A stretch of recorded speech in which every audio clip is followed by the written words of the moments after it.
Buen día para todos. Es un gusto, para mí es un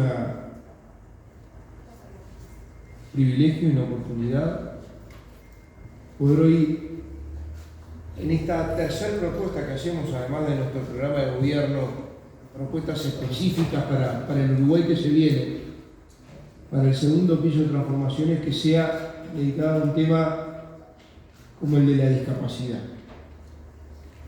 Ustedes saben que en campaña electoral y en la vida misma hay temas que son importantes y hay temas que son urgentes. Este tema reúne las dos condiciones: ser importante y ser urgente. Y obviamente no se resuelve en un solo periodo de gobierno. Necesita una política de luces largas, a largo plazo. Estamos hablando de aproximadamente el 16% de la población, según los datos preliminares del último censo, quizá un poquitito más, cuando los datos no están cerrados, de personas que tienen algún tipo de discapacidad. Para esas personas, individuos, hombres, mujeres, niñas, niños, y para su familia, es el tema más importante de su vida. La atención integral, su integración, su no inclusión, su no discriminación, pero sobre todo sentir que hay políticas públicas que la incluyen, porque no estamos hablando de personas con incapacidad, estamos hablando de personas, individuos con discapacidad. Este gobierno hizo mucho, pero también falta mucho. Y es bueno empezar diciéndolo, falta mucho por hacer. Hay cosas que empezamos a hacer y que empiezan a tener efecto, otras que se están aprobando en estos días, y algunas que se van a anunciar en breve, y algunas otras que las podemos plantear arriba de la mesa, porque este gobierno nos dejó un primer avance bien importante. Lo primero, nosotros tenemos que darle jerarquía a este tema, no invisibilizarlo más, ponerlo arriba de la mesa. Ponerlo arriba de la mesa como prioridad de políticas públicas. Y quien siempre se habla de economía, políticas sociales, comercio exterior, apertura internacional, son los ejes de seguridad pública, de vivienda, son los ejes de cualquier campaña electoral y de cualquier campaña de gobierno. No es común que en un programa de gobierno haya un capítulo tan detallado vinculado a la discapacidad. Obviamente tiene que ver con una sensibilidad de este candidato, pero por sobre todas las cosas, la candidata vice con esta nueva mirada, el equipo que hoy está acá. Tenemos a Nadia Lee, coordinadora del equipo de discapacidad, presidenta de la Fundación Jazmín, tenemos a Karen Sass, directora de discapacidad del MIDES, tenemos a Beatriz Argimón, vicepresidenta de la República, que le ha dedicado su vida a 2 o 3 temas de alto impacto social y de mucha sensibilidad social. Uno es los niños y niñas, y particularmente, además de la infancia, las personas con discapacidad. Y tenemos a Diego Labat, futuro ministro de Economía, porque obviamente esto siempre necesita recursos. Que no solo recursos, pero también necesita recursos. Y lo primero que queremos anunciar es una nueva institucionalidad. Hoy en materia de discapacidad hay muchos organismos que trabajan. Trabaja el MIDES, trabaja el Banco de Previsión Social, trabaja la Secretaría de Deportes. Obviamente el tema del deporte es necesario e inclusivo en este tema. Trabaja la ANEP, el sistema educativo. Pero muchas veces sentimos, y en la práctica se da, que hay falta de coordinación en las políticas públicas de diferentes organismos y que muchas veces los recursos, que no son pocos, no generan el impacto que deberían tener. Entonces, nosotros queremos jerarquizar la atención de este tema. Y estamos proponiendo crear una Secretaría de Discapacidad de la Presidencia de la República para que sea el órgano de coordinación y rector de las políticas públicas de discapacidad. Obviamente estamos pensando en darle a esta Secretaría de Discapacidad, además de los presupuestos, que los organismos tienen en la materia, un presupuesto de cerca de 20 millones de dólares, que está previsto en nuestro programa de gobierno en la parte económica.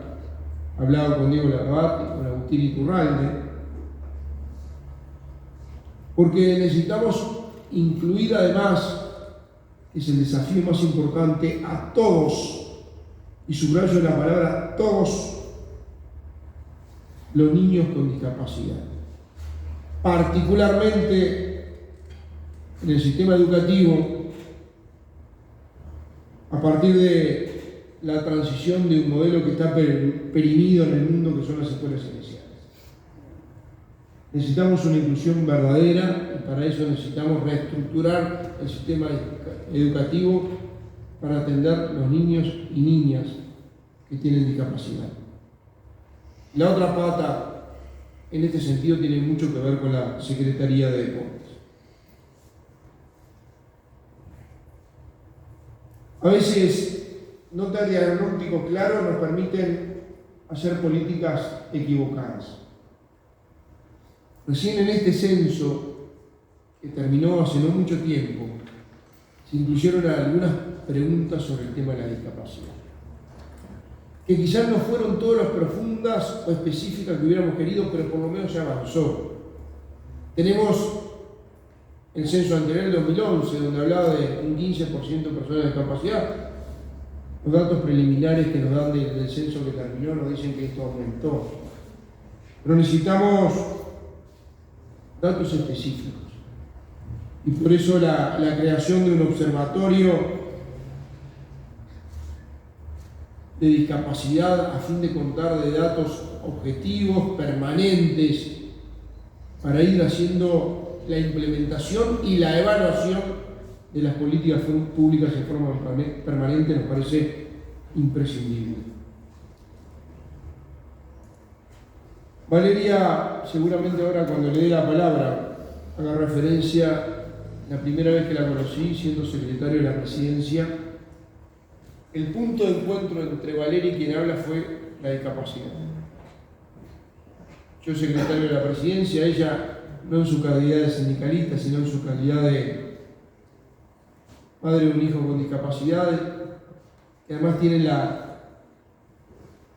madres, padres, un hijo con discapacidad tienen esa cosa tan linda que nunca hablan de lo propio, hablan del colectivo. Porque de alguna forma la situación que cada madre o padre vive con un hijo con discapacidad es para toda la vida. Para toda la vida. El motor de su vida, de su esfuerzo, de sus desvelos y sobre todo de pensar qué va a pasar con él el día que no estemos. Eso cambia el eje, también cambia las prioridades. Y nos hace ver qué es lo importante, pero también qué es lo urgente. A veces un mundo tan líquido, de cosas tan triviales, pelear por estos temas y sentirlos y vivirlos, te hace ver que la prioridad de la vida son darle contención y darle solución a este tipo de situaciones que en realidad no tienen un solo nombre y un apellido. Muchas veces los que están acá, las que están acá y los que están acá termina siendo la voz de mucha gente que no tiene voz y expresándose o interpretando gestos de los que pueden hablar o de los que no pueden oír. Y esa forma de interpretarlo tiene mucho que ver con ese sentimiento de responsabilidad social, no con su situación, sino con el colectivo. Valeria, cuando me habló de la Fundación Azul, Abrazo Azul, en Presidencia de la República, jamás me habló de Nahuel. Me habló de los chicos con TEA, con trastorno del espectro autista, y de lo que había que hacer, y de lo que había que coordinar. Y ahí hablamos, entre otras cosas, en una reunión que citamos a varios organismos públicos, en esta cosa virtual, de la Secretaría de Capacidad no estaba, lo hacíamos nosotros de la Secretaría de la Presidencia. Bueno, coordinamos con el Banco de Previsión Social y en estos días vamos a tener una noticia, que quiero hablar de eso, un baremo único que va a cambiar gran parte del eje, son pequeñas, grandes cosas. Yo me acuerdo que después de eso me reuní con Nico Botana, con Karen, y hablábamos de hacer un call center, una especie de call center con videollamadas, un servicio de interpretación virtual con lenguaje de señas que se atiendan por videollamadas. ¿Para quién? Para las comisarías, para la denuncia y para oficinas públicas. Estamos hablando de UTE y de Antel. Y ahí lo conecté con Ever Pavas, directora de GESIC, que tuvimos una reunión, después con la presidenta de UTE y de Antel, y en breve vamos a estar anunciando un servicio de videollamadas, una especie de call center para aquellas personas con discapacidad visual o auditiva puedan también hacer los trámites que tienen que hacer cualquier ciudadano, porque ellos también son cualquier ciudadano. Y hablamos con Nico en aquel momento de generar un compromiso público por la discapacidad. Está bueno convocar a todos los partidos políticos, a todos los candidatos, a firmar un compromiso público conceptual. No estamos hablando de medidas concretas, estamos hablando de compromisos concretos sobre política de discapacidad. No debería haber acá ningún tipo de prejuicio ideológico. Debería haber simplemente la apertura del corazón y la sensibilidad suficiente para que este tema lo miremos con luces largas como política de Estado que trascienda un periodo de gobierno. Esto es acumulativo. Nosotros hoy lo que estamos haciendo es asumir nuestro compromiso, que en los próximos 5 años vamos a dar un paso gigante para poder dar más inclusión, atención, contención, pero sobre todo justicia a todas las personas con discapacidad que están esperando un Estado cercano. Y siempre hablaba de que no hay causas grandes ni causas chicas. Hay causas justas y de las otras. Estas de las cosas más lindas que puedo anunciar en la campaña electoral. De todos los temas, de los grandes temas que hacen del Uruguay económico, social, político, internacional, de desarrollo, este es el más importante. Tiene que ver con la vida misma y poner el foco de atención en lo importante, que son las personas que están esperando respuestas. Nuestra obligación es dárselas. Muchas gracias y le voy a dar la palabra.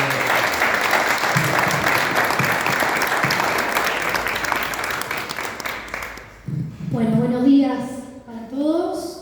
Primero que nada les quiero pedir disculpas porque seguramente mientras esté hablando hay cosas que uno no puede contener.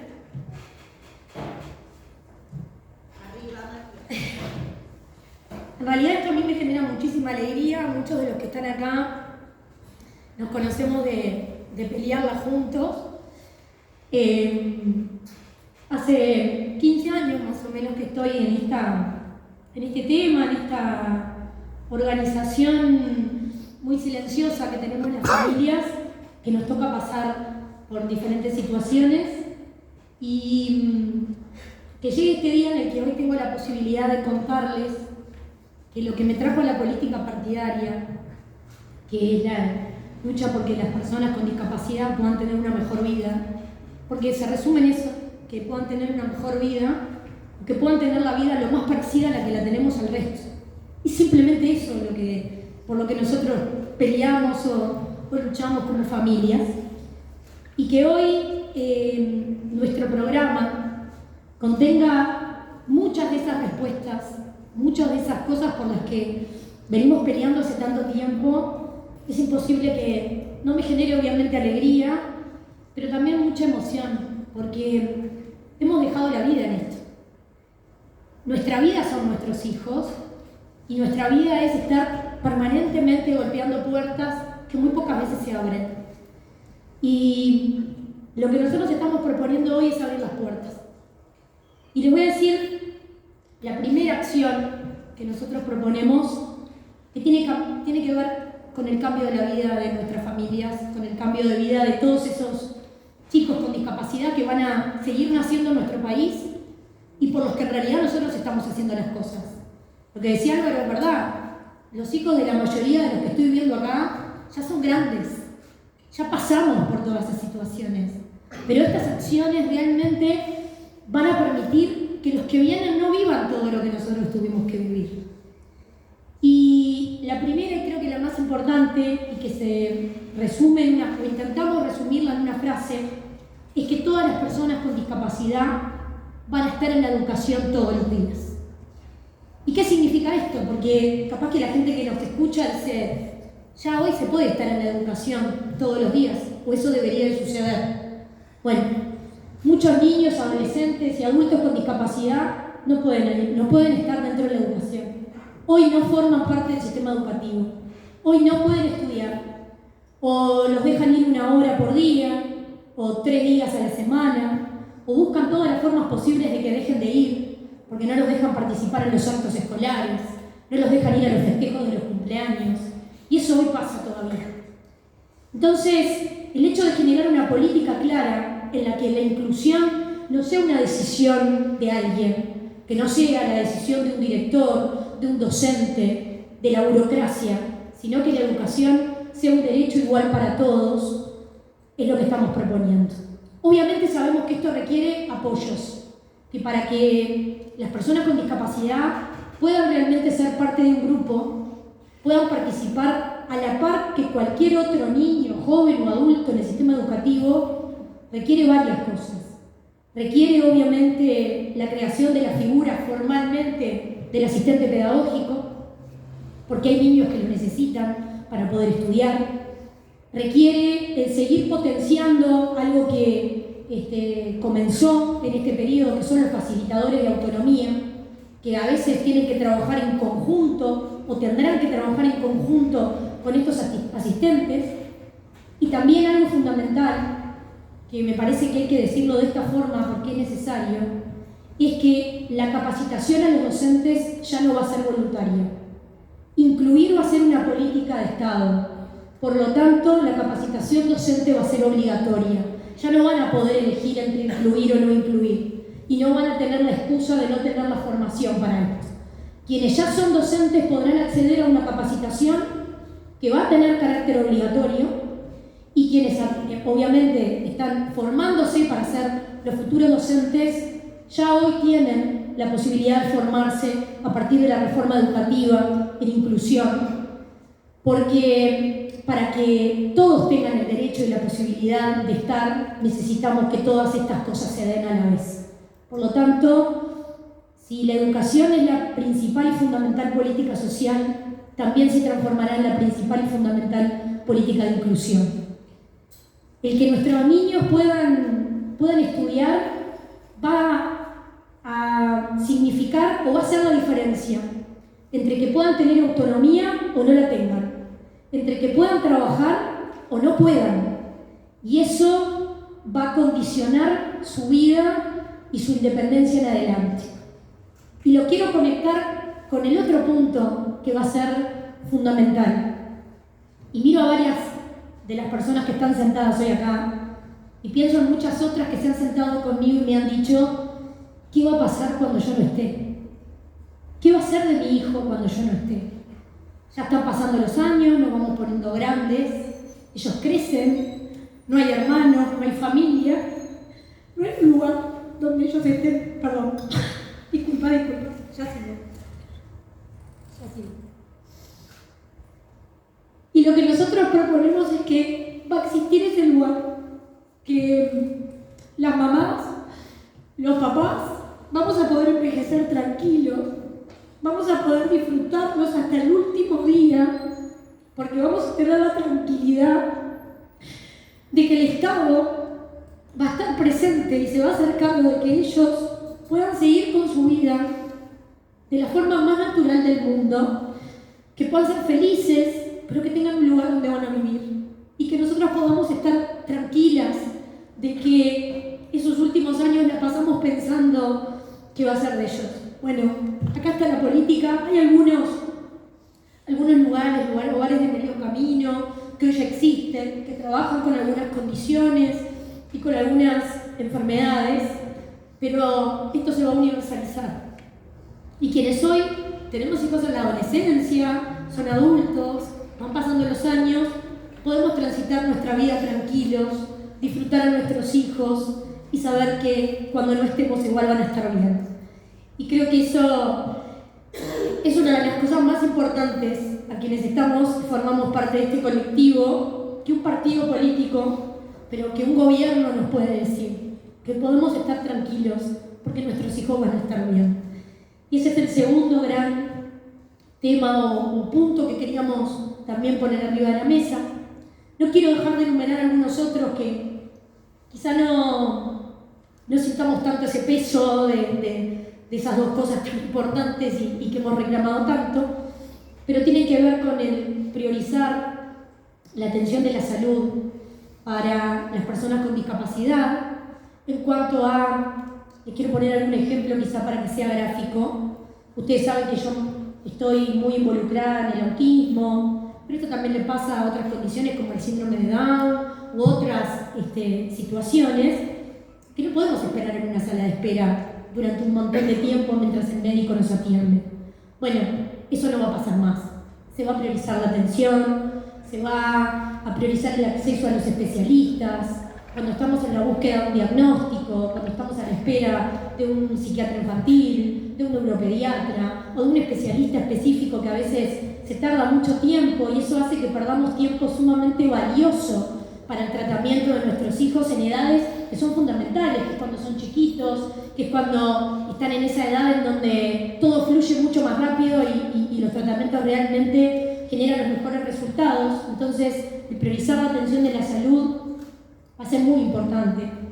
El crear salas sin ruido, como les decía, donde puedan esperar, donde evitemos crisis, eso obviamente va a dejar de ser terrible el hecho de tener que ir al médico y realmente se va a transformar en un ambiente donde nosotros podamos esperar con tranquilidad. El garantizar la presencia de intérpretes de lengua de señas en los prestadores de salud, aunque no lo puedan creer todavía, eso es difícil de implementar. Hay algunas instituciones que lo tienen, pero tiene que dejar de ser la excepción para transformarse en la regla, porque es la forma en la que realmente van a recibir una mejor atención en la salud. Después también la formación médica obligatoria y protocolos de atención vinculantes. Esto también, obviamente que uno piensa en los doctores y piensa que obviamente saben atender todas las situaciones, pero esto de generar los ambientes amigables, las prioridades, las cosas bien específicas, no tienen por qué saberlo todos y ellos tampoco, entonces esta formación específica va a ayudar en esto. La accesibilidad en páginas web y en los sistemas de información, eso obviamente es fundamental. Somos sujetos de derecho, por lo tanto ellos también tienen la necesidad de buscar información y tenemos que hacerlo de una forma que les llegue de mejor manera. Los planes de rehabilitación, y en esto les voy a leer una frase que es de Karen, que es quien hoy lidera en MIDES todo el trabajo en discapacidad, y dice: la transformación del Estado en beneficio de las personas, y no al revés. Organizar los recursos existentes para políticas más eficientes. Hoy se está diseñando el plan de rehabilitación que se pondrá en práctica en el próximo periodo, en el que seguramente nosotros vamos a liderar esa transformación. Esto obviamente, la rehabilitación también forma parte de las necesidades que permanentemente tenemos. A veces tenemos que ir a un centro de rehabilitación y no es accesible. Bueno, esas que para algunos son pequeñas cosas, para nosotros son la diferencia entre poder acceder o no a un tratamiento. Entonces, y ya para cerrar, porque podría estar hablando mucho tiempo de esto, pero es una conferencia de prensa y no es la idea, decirles que realmente estoy convencida que estas acciones van a cambiar la vida de mucha gente. No solamente de quienes tienen discapacidad, van a cambiar la vida de quienes somos familias de esas personas y que continuamente nos encontramos con estas barreras, que continuamente nos encontramos con esta imposibilidad de inclusión. Porque esto obviamente empieza en la escuela, pero la inclusión es una forma de vida, porque las personas con discapacidad son niños, son jóvenes y después son adultos, a los que si no los vemos en las escuelas, no los vamos a ver en el mundo del trabajo. No porque no existan, sino porque no tienen la posibilidad de estar en una sociedad de inclusión. Bueno, con esto lo vamos a cambiar y estoy convencida de eso. Muchas gracias.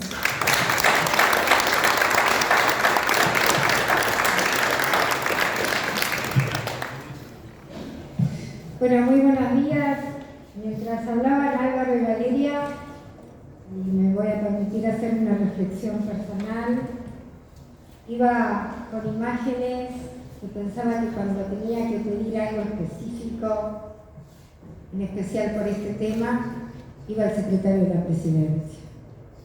Y siempre había un espacio en la agenda del secretario de la presidencia para hablar de este tema. Y créanme que para quienes nos dedicamos a temas de políticas sociales, a veces no es tan fácil que se sea receptivo cuando se asumen responsabilidades como las que Álvaro asumió durante este periodo de gobierno.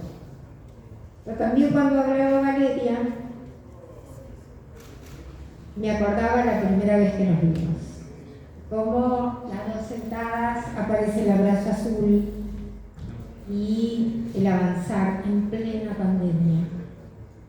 Porque Valeria venía trasladando lo que significó la situación de los niños con algún grado de discapacidad en época de pandemia, porque si era difícil para nosotros, imagínate, para esas niñas, para las personas y para su familia. Y qué bueno tener a alguien con la fuerza que tiene Valeria para poder trasladar en el sistema político lo que esto significa. Después de años de haber vivido el transitar especialmente de mamás,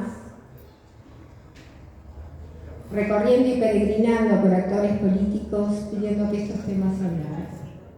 Para mí eso es una gran satisfacción después de tantos años de poder hablar de ese tema. Y lo hago a nivel personal más que político. Pero también hay algo que en esta mesa no puede pasar inadvertido, por lo menos para mí no lo es. Y es que Álvaro y Valeria hayan sentado al futuro ministro de Economía en esta mesa. Porque podemos hacer una cantidad de reclamos y de propuestas, pero si eso no está acompañado con una mirada económica, ustedes saben que queda en el mero discurso. Y la verdad en este tema ya estamos cansados de muchos discursos. Además, quiero permitirme hacer otra reflexión. Álvaro y Valeria hablaban específicamente del tema, pero esto no tiene que ver solamente con el tema de los niños y las niñas con algún tipo de discapacidad, con sus familias, con su entorno. Tiene que ver con la sociedad uruguaya toda. Porque meramente el tema inclusión no es para hablar específicamente de la inclusión de estos niños en determinados momentos u oportunidades de su vida. Tiene que ver con nosotros mismos como sociedad uruguaya. Un país que implica tener estos temas en la primera línea de decisión. Y eso es lo que estamos haciendo hoy. Porque si ustedes tienen la secuencia de las conferencias que está formulada, esto está en los primeros lugares de estas conferencias de prensa. Porque es el lugar que destinamos en grado de importancia a las políticas públicas, desde la creación de una secretaría en la propia órbita de la presidencia hasta el momento que decidimos dar. Y eso me parece que es para destacar, y yo lo destaco especialmente porque llevo una vida siguiendo estos temas, especialmente desde la perspectiva de las mamás, de los papás, que vienen hacernos notar que se precisa dar un paso más. Pero yo no quiero extenderme porque es mucho mejor que hablen quienes además desde la sociedad civil trabajan este tema y nos trasladan todas las preocupaciones, el sentimiento y el devenir del ir creciendo ellos y sus familias. Pero hablar de inclusión, hablar de cambio de paradigma. Ese no es un tema menor en la sociedad. Hoy estamos frente a un cambio de paradigma, que en realidad como país lo decidimos cuando ratificamos una convención en el 2008. Pero sin embargo no basta ratificar en lo internacional una convención si en lo interno de nuestras políticas no adaptamos nuestras normas y nuestra vida a lo que eso dice. Estoy hablando del 2008. Hoy lo que estamos diciendo, y hace unas escasas horas en el Parlamento Nacional se sancionó, miren, yo creo que debe ser 20 años que se está pidiendo el baremo único y se hizo. ¿Qué es esto? Que muchas veces nos preguntamos, esos términos son desconocidos.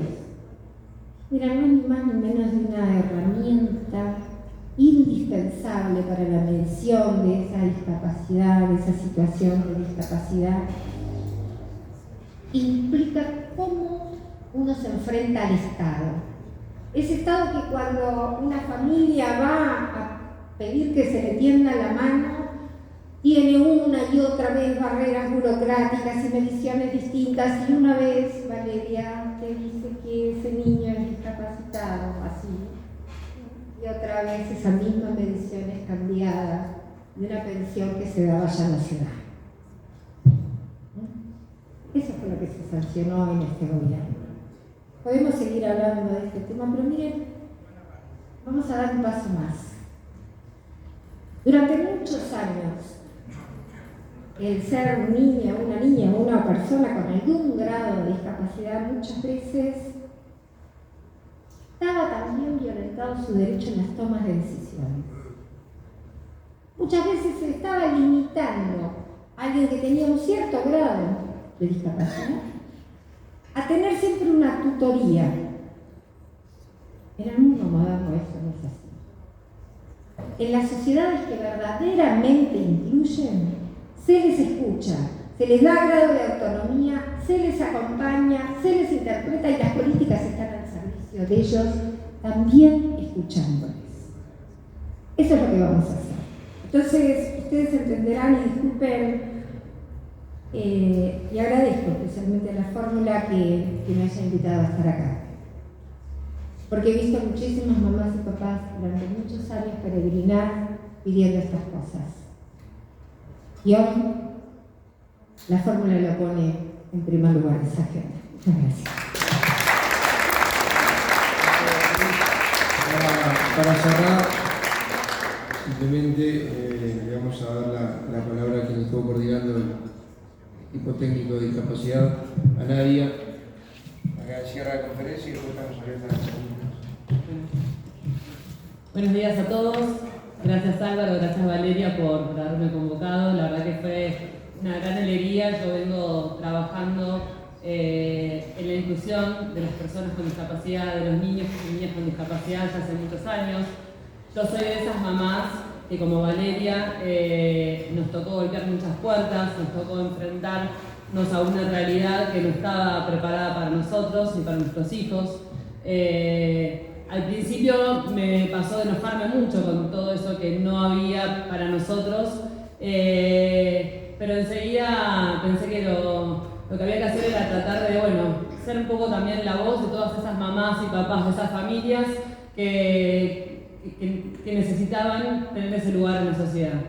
Yo vengo del lado de la sociedad civil. Yo lidero una fundación, la Fundación Jazmín, que trabajamos por la inclusión de los niños con discapacidad, y así lo conocí a Álvaro, y así con un grupo de otras mujeres que trabajamos por estos temas le fuimos a golpear la puerta y él enseguida la abrió, escuchó y tomó el tema enseguida. Así que yo me comprometí a trabajar en esto y en coordinar este programa con un gran equipo, con gente súper idónea, como Nicolás Botana, como Karen Sass, como acá el secretario de Deporte también, mucha otra gente que sabe un montón de este tema, como Nacho, que es una persona sorda, Alejandra Forlán, que viene también viviendo toda su vida desde su silla de ruedas, porque bueno, en todo lo que es discapacidad hay un lema que no se puede dejar de lado, que es nada sobre nosotros sin nosotros.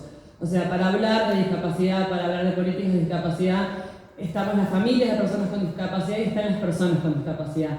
Y el compromiso de todas estas políticas es que estas personas con discapacidad, que sus familias, que las organizaciones de la sociedad civil que trabajan por la discapacidad sean escuchadas y van a estar incluidas en todo esto que hagamos. Que estas son políticas, que están escritas, que se pueden también seguir conversando y que van a estar todo el tiempo abierto este gobierno a poder escuchar a todas esas personas y a las necesidades, porque son las organizaciones, son los padres, las madres, las que conocemos la realidad y las necesidades a las cuales nos vamos enfrentando. Así que bueno, nada, decir que todo esto fue escrito con el corazón, con la cabeza, con mucho conocimiento de lo que se necesita y sobre todo que el compromiso de Álvaro y de Valeria es un compromiso real.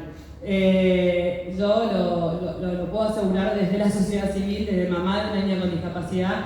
Así que bueno, nada, garantizarles a todas esas familias que van a tener un lugar, que van a ser escuchadas y que el sueño de que Uruguay pueda ser un ejemplo y un modelo en materia de inclusión de las personas con discapacidad no va a ser un sueño, que va a ser una realidad, y yo estoy recontra convencida de que va a ser así. Para eso estamos acá trabajando y para eso estamos todos y cada uno desde su lugar también poniendo su granito de arena para que esto sea una realidad. Así que bueno, gracias.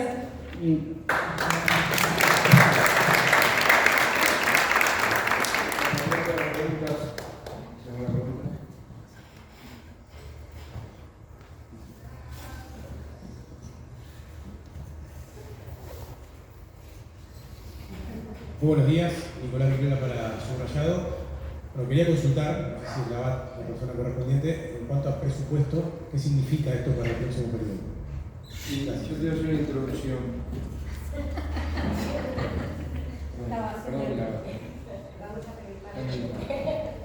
No es menor lo que decía la vicepresidenta.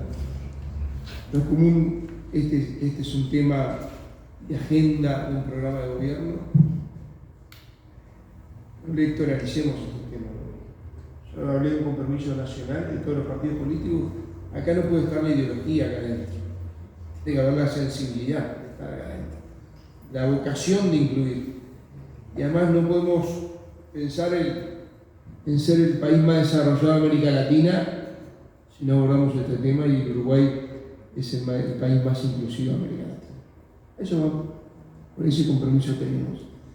Como ese compromiso tenemos, por cómo nos vemos como sociedad en el futuro, por los que están hoy, pero nosotros vamos a pelear no solo por los que están hoy, por los que van a venir. Y en ese caso, cuando tenés que reasignar recursos que son finitos, tenés que marcar prioridades.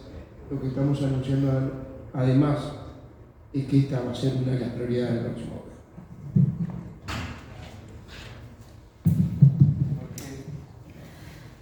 El candidato me robó la respuesta, pero a ver, en la misma línea, quiero hacer una reflexión antes de ir a la planificación.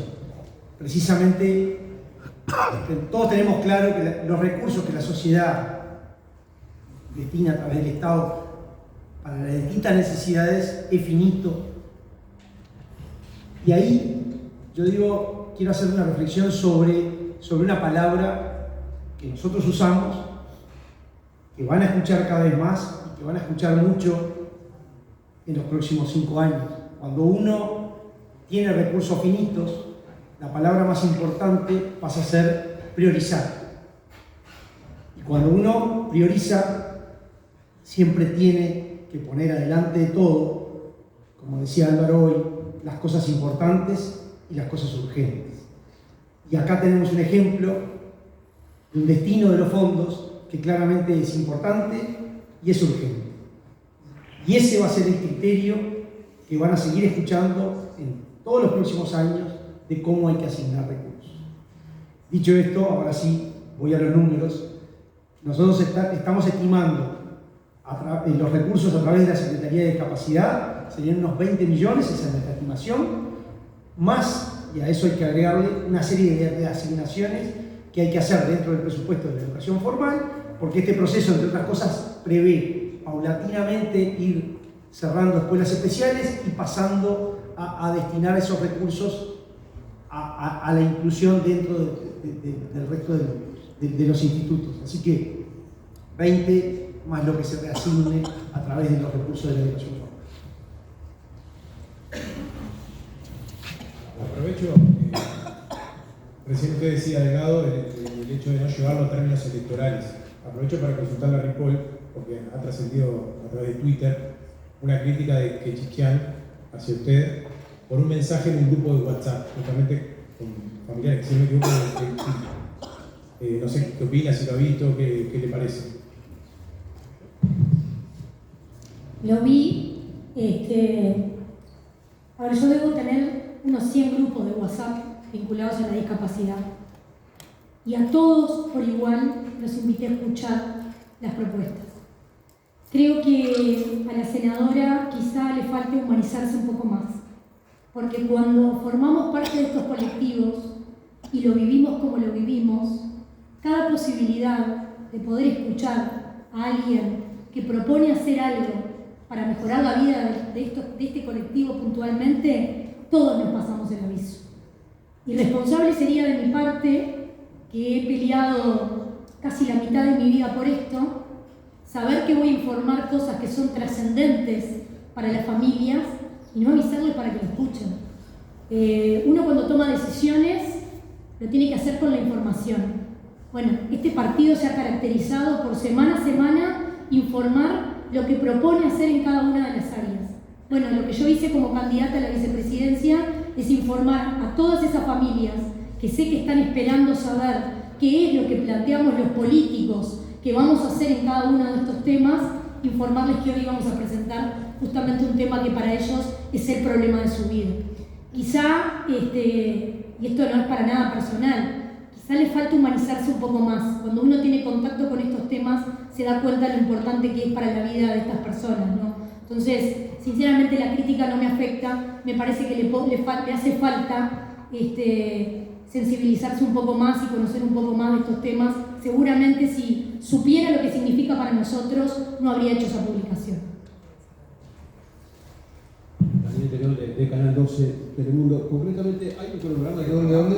De Canal 12 Telemundo. ¿Conoces? Lo conocemos. Hay un programa de trabajo para la implementación de todas estas medidas, un cronograma ya establecido, y además, ese documento para firmar con todos los partidos políticos, ¿cuándo estará aprobado?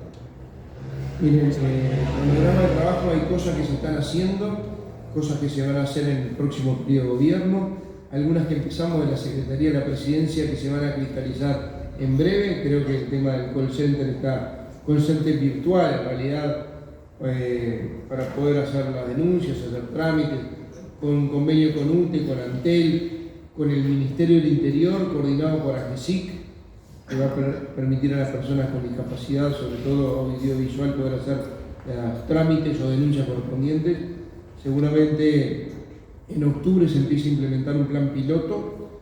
Nosotros lo queremos hacer para todos los trámites del Estado y generarlo. Esa idea que tuvimos en la Secretaría de Presidencia, estamos coordinando con varios actores sociales y varios actores estatales, lo vamos a universalizar. Con respecto al documento, un compromiso para trabajar en política de discapacidad. Obviamente estas son nuestras propuestas. Está bueno que todos hagan propuestas en este sentido. No es mi propuesta contra tu propuesta. En realidad yo creo que son todas, pueden ser la suma de sinergias, son sinergias. Pues en esto no involucra a los discapacitados que votan al Partido Nacional o a su familia, o a los chicos con discapacidad que votan al Frente Amplio y su familia. La discapacidad no tiene color político. Entonces, que hayan propuestas de todos los partidos políticos, me parece que está bueno. Que prioricen el tema de políticas de inclusión en materia de discapacidad, está bueno. Y ojalá haya muchas otras. Algunas coincidentes y otras no. Pero está bueno discutirlo está bueno sentarnos y está bueno programar políticas públicas. Obviamente el documento lo está redactando Nico Botana, que estuve hablando con él, y estuvo Agustín Iturralde trabajando en el tema. Es un documento conceptual sobre algunos compromisos básicos y en estos días vamos a estar firmando y enviándoselo a los demás candidatos que compiten en las elecciones. Obviamente no estamos hablando del detalle, estamos hablando de lo conceptual, que tiene que ver con lo más importante que la voluntad política, de tratar de trabajar en políticas de inclusión a las personas con discapacidad. Y Mónica de León de Canal 5, estamos en vivo para el noticiero, porque estoy escuchando el retorno por acá, disculpen. Ustedes hablaban de un tema que es importante en el día a día y es la inclusión de los chicos en el sistema educativo. Muchas veces los docentes no están preparados. A mí me gusta a veces decir que no solamente son chicos con discapacidades, sino también con capacidades diferentes. Y muchas veces son extraordinarios porque cultivan capacidades que de pronto el resto de los seres humanos no tienen, como por ejemplo la paciencia. Muchas veces ellos tienen que ser pacientes porque no encuentran personas que sepan cómo atenderlos, cómo tratarlos, cómo interactuar con ellos. Y muchas veces ellos cultivan la paciencia en ese sentido porque tienen que entender que alguien no les está prestando atención porque no los comprende. ¿Cómo van a capacitar a los docentes y también a los restos de estudiantes de los colegios, de las escuelas, de los liceos, para que puedan incluirlos y no tengan que sectorizarlos en centros educativos especiales? Bien, capacidades diferentes tenemos todos, estamos de acuerdo. Todos tenemos alguna capacidad más desarrollada que otra, por lo tanto en eso estamos de acuerdo. Muchos somos incapaces para muchas cosas y muy capaces para otras. Pero, a ver, los cambios en el sistema educativo son más sencillos de lo que a veces no lo hacen ver. Hoy lo que falta, desde gran parte de la estructura bastante antigua, es las ganas de querer hacerlo. ¿Ah? ¿Por qué? Porque no solamente requiere de formación docente, requiere de voluntad docente para poder hacer inclusión en la clase. Requiere de la voluntad de trabajar con el equipo técnico que atiende a esa persona, sea un niño, un adolescente o un adulto, porque la idea es en todo el sistema educativo. Entonces, la coordinación para adaptar un programa, para evaluar a ese niño por su capacidad, obviamente no lo vamos a evaluar como el resto. Hay que hacer una evaluación específica, pero el día que hay prueba en la escuela, todos tienen que tener prueba, ellos también, evaluando por su capacidad. Y eso es tan sencillo como la coordinación del docente hablando con los especialistas que atienden a ese niño. Y en otros casos tiene que ver con la figura o del facilitador o del que nosotros estamos planteando que es realmente necesario en el aula, que es el asistente pedagógico. Que ese perfil, a ver, no estamos hablando de alguien que tiene que estar con una formación que no haya en Uruguay. Un estudiante de psicología, un estudiante de magisterio, un estudiante de psicopedagogía, estudiantes de otras carreras, con una formación que es muy corta pero específica de cómo trabajar en el aula y cómo interactuar con el docente, alcanzan. Entonces, hoy la voluntad está. Nosotros estamos poniendo arriba de la mesa la voluntad. La línea va a ser la de ningún niño fuera de la escuela, la de ningún niño que no se le permite un acto en la escuela, que no se le deje festejar los cumpleaños con sus compañeros, que no sea evaluado por sus capacidades.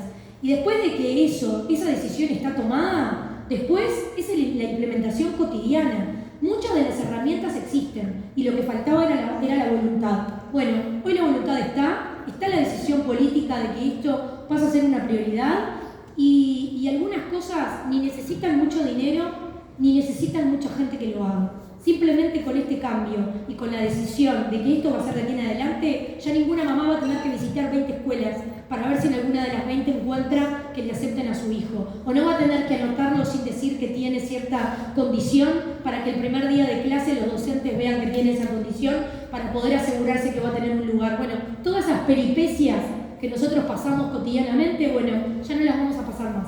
Porque la educación realmente va a ser el derecho universal para todos los que quieran estudiar. Por ahí. Bueno, muchas gracias a todos por venir. Gracias por la difusión de esto, es importante.